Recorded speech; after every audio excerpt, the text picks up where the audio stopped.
خراپی کوالیتی بنزین هەرێمی کوردستانی گرتوتەوە بەردەوامی ناوبەناو ئەم کێشەیە دووبارە دەبێتەوە دیارە بەدەر لە شارەکانی دیکە لە دوهۆک هاوڵاتیان ناڕزایەتێکی زۆریان هەیە ئەو دوکانانەی کە هەڵدەستن بە چاکردنی ئۆتۆمبیلی شۆفێران باس لەوە دەکەن کە لە ئێستادا ئەم گرفتە زیادی هۆکاری ئەوەشی کە تێکچوونی ئۆتۆمبیلەکانیان ڕوو بدات بۆی خراپی کواڵەتی بنزینەوەیە من لەسەرم بابەتە ڕاستەخۆ دەچمە لای پامنێرمان نژار لە دوهۆکەوە لەگەڵما دەبێت نژار لەسەرم بابەتە لە دوهۆک زانیاریەکان چییە شۆفێران دەڵێن چین و ئەو دوکانانی کە تایبەتن بە چاکردنەوەی ئۆتۆمبیلەکان چی دەڵێن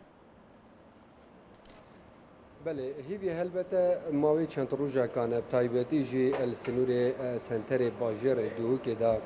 یعنی گلک ترومبیل اشکارت که ونج بر خرابیا کوالیتیا بنزین مصفیت و فیلپمپت وانا اشکارت که ونو سردانا جین فیترات کنج بونده کو وان فیلپمپا چپاقش بکنیان جی گورند نه جی دا یعنی او دکان املیکو همی یا فیلپمپا يعني برجك زوريا شوفيران سردانا افيجي كنج بونديكو فيول بامبين خوا بغورن ازينها كاك امي شريف كو ايكج فيترين چاكيرنا فيول بامبا دم اخف نيام بزانين اگر چنكو ادوار وجادا برجكا جلكا زور يعني يا شوفيران سردانا وات كان كاك امي ابدمت باج بيتن جاري ام بزانين افش كنجي ورا يعني بريجك أجلك أزورا شوفيران سردان أوقات كنج بونديكو فيلبان بابغور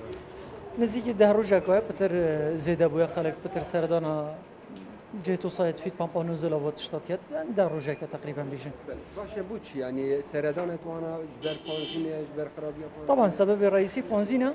ديف دو جوجي أجينا مساعدة بوي بنزينة أكيد شو بتعرف بنزينة زفصان ده أنت أريشة نبتن شكو زفصان أريشة فيت بامبا بخو كم ترى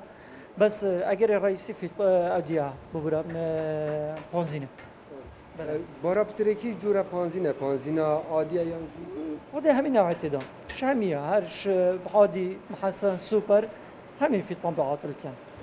حکومت روزانه چند شوفر نزدیکی چند شوفر سردان اوت کنج بوندی کو فیلم پامپا بارك ديارنا روزانه من اما هنا بالفيري حتى وف رابورتا تشيكري درزبون قالك خلقات نو تشونجي تشكو شو اللي فيت ما بينو كي شو اللي ديا تشيك بلاستي تاكرن سريعه خلقك تشتن مرفناش تحسب كاتم بيجي بس قالك تن طبعا بارا بتري تشجورة السيارة كيف البامب قالك زكاة ديف من طبعا ما في جوري يعني بيجينا فتره بتر تويوتا وكو بيكام وكامري اف سياره بتر في فترة دا بس يديجي حتما همي نوع سيارة بس هذا بتر عاطل بن بيجا قلت شد بتجي اف سيارة بتر بنج نوفا باجيرش برنده وصابته شونا تاكسي اجي قالك شوفيرين تاكسي قالك هاتنو شنو بلا يعني او شوايه تا يعني شوفيرين تاكسي وشي ابا حالات شوفير بتر شكوتشا او نورا وصن بتر سيارة وطاستيت تنوتشن سر شارعي وفرق قال سيارة ساعات يعني ساعات شو لاقي بكتو بتشتا مولان بروست سيارة بين خوفدتن تاكسي بتر عاطل بنشكو شو لو ما اود فيت قرينو شو لو انا وصل تقول برا بتري الورزي هافيني اف رويدانا تشيل بن اف بيجين باش الورزي هافيني ما ترسيس سياريش دروس نابيت كو اجر بربيت اگر حالات في البامبا هيا بلا افتش هي بس برا بتر اجر وصل شجار خل سياري نادات شكو اف شركات تف سياره تشيرين حسابها هندي كريا تانك كبسه هوا تدانين خر اكسجين بتنجي اجر خل نادات حالتها كي دانا بت وقت اب خود تيت خبتن شلت دات كان ويرا تشتتوي شورت شبتن ويجوبي اما وكيدي نا جالك صدفه يعني هيش تما قولينا بيجين سياره كلشوني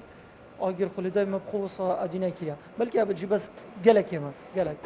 كاكوميت جالك ترومبيل اجدار بي باجيري كارت كابن وجي هواجي امد بينين يعني اجمارك ازوريا شوفيرا سردانا هوات كان هوا هزرتن دانا كرياكو ترومبيلك اجاروك بوفي كاري لا ما بخونينا كم نوجه راسي ام فيري حفنا فرين شلتين بس دوي كده هي بلا عشان كساكتين رقمت وين دفما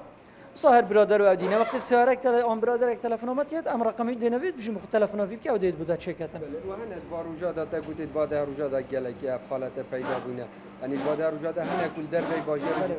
پیدا بلا نا دي بنشان بيجي وصاحب ديجي حفو دينا شنبيه شان حالتك وانا يكو دوجي بتر ما رقمي تو دينافي حتى حالتي من تلفون برادر كده هرا في ترت سفري هم بيجيني ما قلت تلفنا في بك تلفنا مكره بقى قلت بيش تاز شو مسيرة كي دربي باشر تأخير بم بخود اكيد پیدا کم کاکومت تگوت پانزینا عادی بارا پتری اف بجین کیشا فیلم چه خلقی ما پتر پانزین عادی کته هکه همی پانزین بله همی بس عادی پتر خلق زۆر کته باش بەڵێ نژێر پانزین جی نوکه 1100 دینارایه